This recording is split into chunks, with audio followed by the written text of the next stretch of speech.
मैं डॉक्टर गिरीश चंद्र मक्कड़ लखनऊ में laparoscopic surgeon एवं एंड्रोलॉजिस्ट के रूप में प्रैक्टिस कर रहा हूँ पिछले 40 वर्षों से।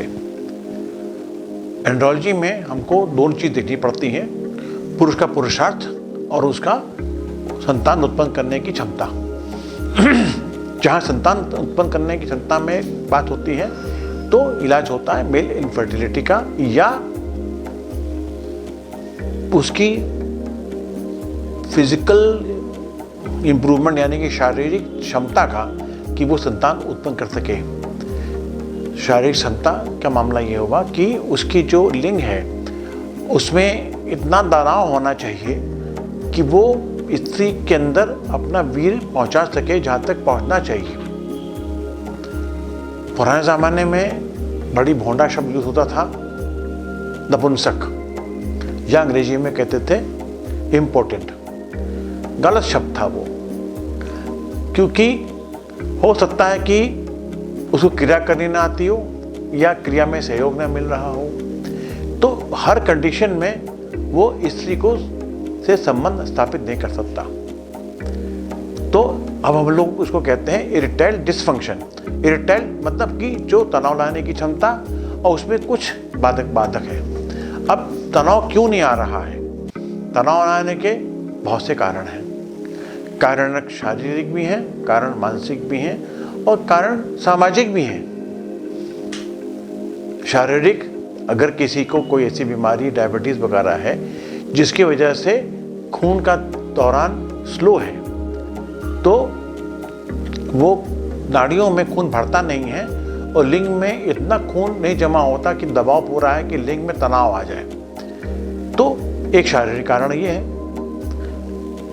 दूसरा शारीरिक कारण ये है कि आपके अंदर इतने हार्मोन्स ही नहीं हैं कि वो आपको उत्तेजना दे सके। तो समझना ये चाहिए कि जो इरेक्शन है वो एक हाइड्रोलिक मैकेनिज्म है। जब हम बटन दबाते हैं मशीन का तो तेल ट्रांसफर होता है एक कंपार्टमेंट में, जो कंपार्टमेंट फिर दूसरे कंपार्टमेंट को जाके उठाता है। तो हाइड्रोलिक जैसे मशीन चलती है वैसे पुरुष का लिंग चलता है। खून का दबाव बढ़ा, लिंग पे दबाव आया, खून का दबाव बंद हो गया, लिंग का दबाव खत्म हो गया। अब उस जो खून या तेल या लिक्विड जो भी कहते हैं हम लोग, उसको कौन स्टार्ट करेगा? इंजन कौन स्टार्ट करेगा? उसका हार्मोन। तो हार्मोन की कमी होने की वजह से भी ऐसा हो सकता है कि खून का दबाव ना जाए, और खून की नाड़ियों में सिकुड़ने की वजह से भी ऐसा हो सकता है कि खून का दबाव ना जाए।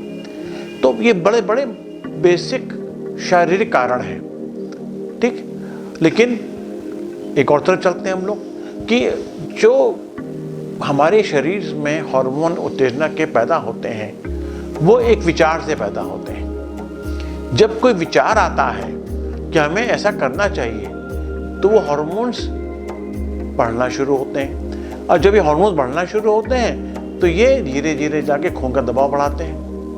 अब अगर किसी पुरुष का शादी या किसी पुरुष का संबंध ऐसी औरत से हो जाए जिससे उसके विचार ना मिलते हों, तो उसकी उत्तेजना नहीं आएगी। तो इसको हम लोग कहते हैं मानसिक तरीके से उत्तेजना ना आना।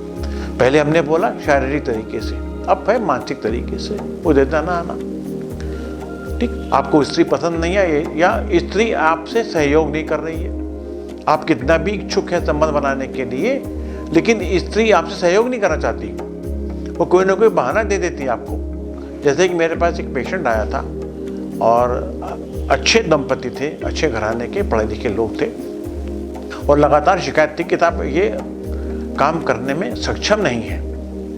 तो मैंने उनकी जितनी भी आवश्यक जांचें करवाई तो मालूम पड़ा कि ये तो सक्षम है। तो जब धीरे धीरे बात खुलनी शुरू हुई तो मालूम पड़ता था कि जब समय आता था संबंध बनाने का तो वो उसकी पत्नी कोई ना कोई ऐसी बात कह देती थी कि उसकी उत्तेजना खत्म हो जाती थी।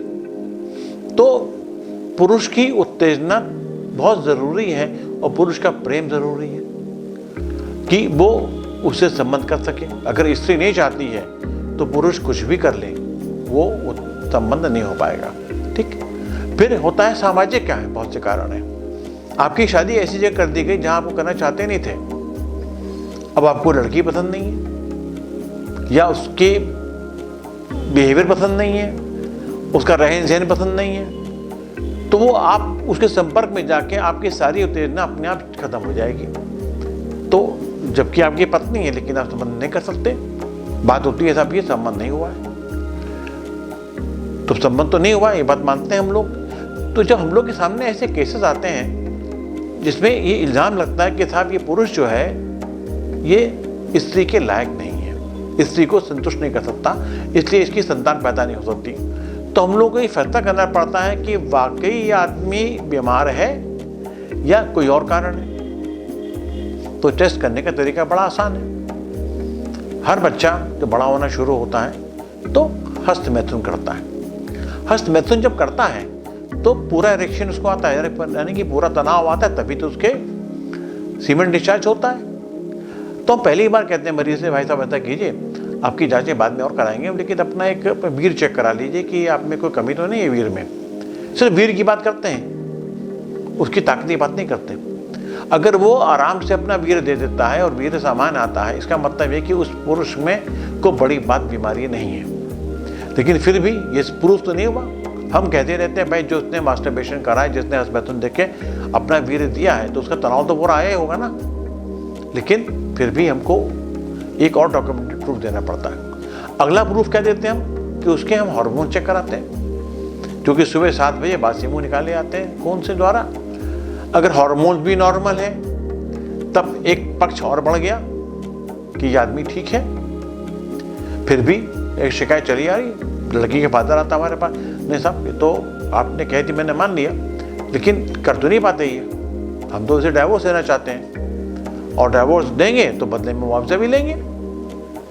अब आपके सामने एक विडंबना है कि आपको लगता है कि इस मरीज के कोई बीमारी नहीं है, लेकिन सामाजिक प्रॉब्लम खड़ी हुई है। तब आप उसका आप एक जांच कराते हैं, उसे कहते हैं कलर डॉपलर। कलर डॉपलर में खून को तेज चलने वाली दवा खिला के उसके आधे घंटे बाद नापा जाता है लिंग में। अगर उसके लिंग की नासें ठीक हैं तो आधे घंटे में उस पर लिंग पूरा तनाव आ जाएगा, जिसको कि हम लोग अल्ट्रासाउंड मशीन, उसको कलर डॉपलर भी बोलते हैं, इसे नाप लेते हैं और कंफर्म कर लेते हैं कि जितना फ्लो एक साधारण आदमी होना चाहिए उतना इसमें है।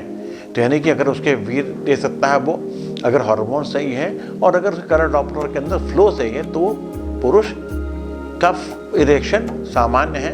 हो सकता है कि सामाजिक वजह से ना हो पा रहा हो।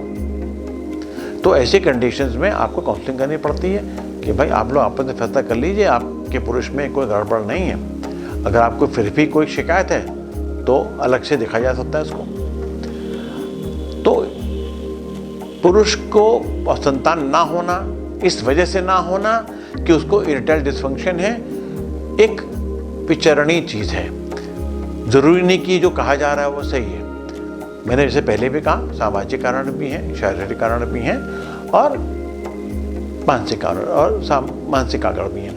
अब जहाँ पर मरीज आता है शारीरिक कारण मिलता है हमको, जैसे कि हमको उसकी हार्मोन्स नहीं मिल रहे हैं, या अपना वीर की मात्रा वो दे नहीं पा रहा है, या कुछ और ऐसे लक्षण मिलते हैं कि दिक्कतें हैं, तब हम फिर से पेशेंट को एग्जामिन करते हैं। क्या उसके बाहरी जननेंद्रियां ठीक हैं, क्या उसके अंडकोश सामान्य हैं, अगर फिर उसका अंडकोश का अल्ट्रासाउंड करा के देखते हैं कि इसमें कुछ सूजन तो नहीं है। फिर देखते हैं कि साहब इसके हार्मोन चेक करते हैं, अगर हार्मोन की कमी है तो हार्मोन्स बढ़ा दीजिए, पेशेंट ठीक हो जाएगा। अगर खून का दौरान की कमी है, डायबिटीज़ है, डायबिटीज़ का इलाज कर दीजिए, मरीज ठीक हो जाएगा। या किसी और वजह से खून का दबाव कम है तो दवा दीजिए, खून का दबाव बढ़ जाएगा। तो इरेक्टाइल डिसफंक्शन अब उतनी गंभीर समस्या नहीं रह गई है जैसे कि एक ज़माना पहले हम लोग नपुंसक कहते थे, यानी कि अगर नपुंसक है तो काम खत्म। अब काम खत्म नहीं है, हम लोगों को कारण मालूम है, निवारण भी पता है। तो किसी पुरुष की भी अगर किसी प्रकार की भी कमजोरी है मर्दाना, जिससे कि हम लोग आम भाषा में मर्दाना कमजोरी बोलते हैं, हम अंग्रेजी में उसको बोलते हैं इरेक्टाइल डिसफंक्शन, किसी प्रकार की मर्दाना कमजोरी है तो निर्भीक होकर बिना किसी चिंता के वो अपने डॉक्टर से संपर्क करें।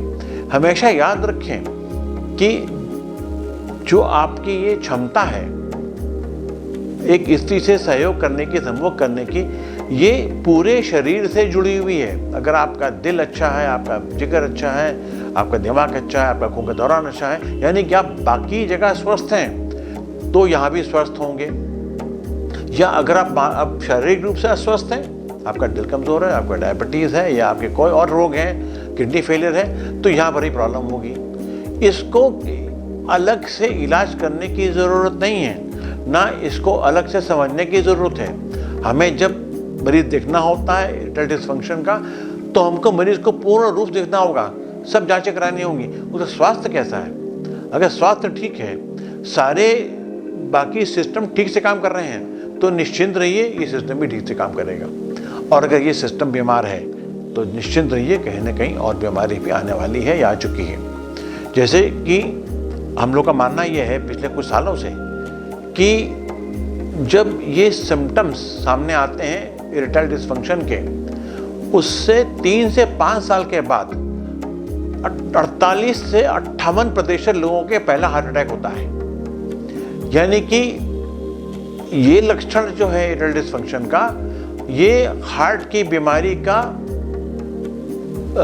फर्स्ट सिम्टम हो सकता है।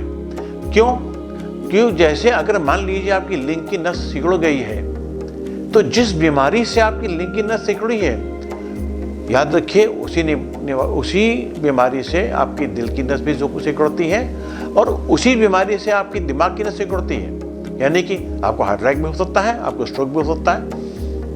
आपको लगता है कि अगर मैं सक्षम नहीं रह गया हूं तो कोई बात नहीं है, ये तो गुप्त रोग है, हम किसी को बताएंगे कैसे?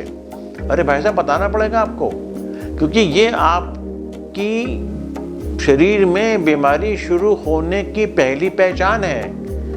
It is a symptom of beginning of problems. ये शुरुआत, आफत आने वाली है। आज इसको नहीं देखेंगे आप, कल हार्ट अटैक झेलेंगे या स्ट्रोक झेलेंगे। तो इसको अगर वाकई आपकी दिक्कत है, वाकई आप समझते हैं कि आपको इरेक्टाइल डिसफंक्शन है, तो इसका कारण का इलाज कीजिए। जब कारण का इलाज करेंगे तो ये ठीक हो जाएगा। अगर सामाजिक या मानसिक है तब तो उसका मतलब अलग है। जो मेरा कहने का आज पूरा तात्पर्य ये है कि इरेक्टाइल डिसफंक्शन जो है वो एक बीमारी है और वो बीमारी पूरे शरीर से, बाकी अंगों से जुड़ी हुई है। अगर आप इसको आज छुपा के रखेंगे तो यकीन रखिए आपको 3 से 5 साल बाद कोई ना कोई बड़ी बीमारी आने की आशंका बनी रहेगी। मैं आपको चेतावनी नहीं दे रहा हूँ, सिर्फ समझा रहा हूँ कि ये गुप्त रोग नहीं होता है, ये साधारण रोग है और जैसे बाकी रोगों का इलाज होता है इसका इलाज भी हो सकता है। बहुत बहुत धन्यवाद आपका।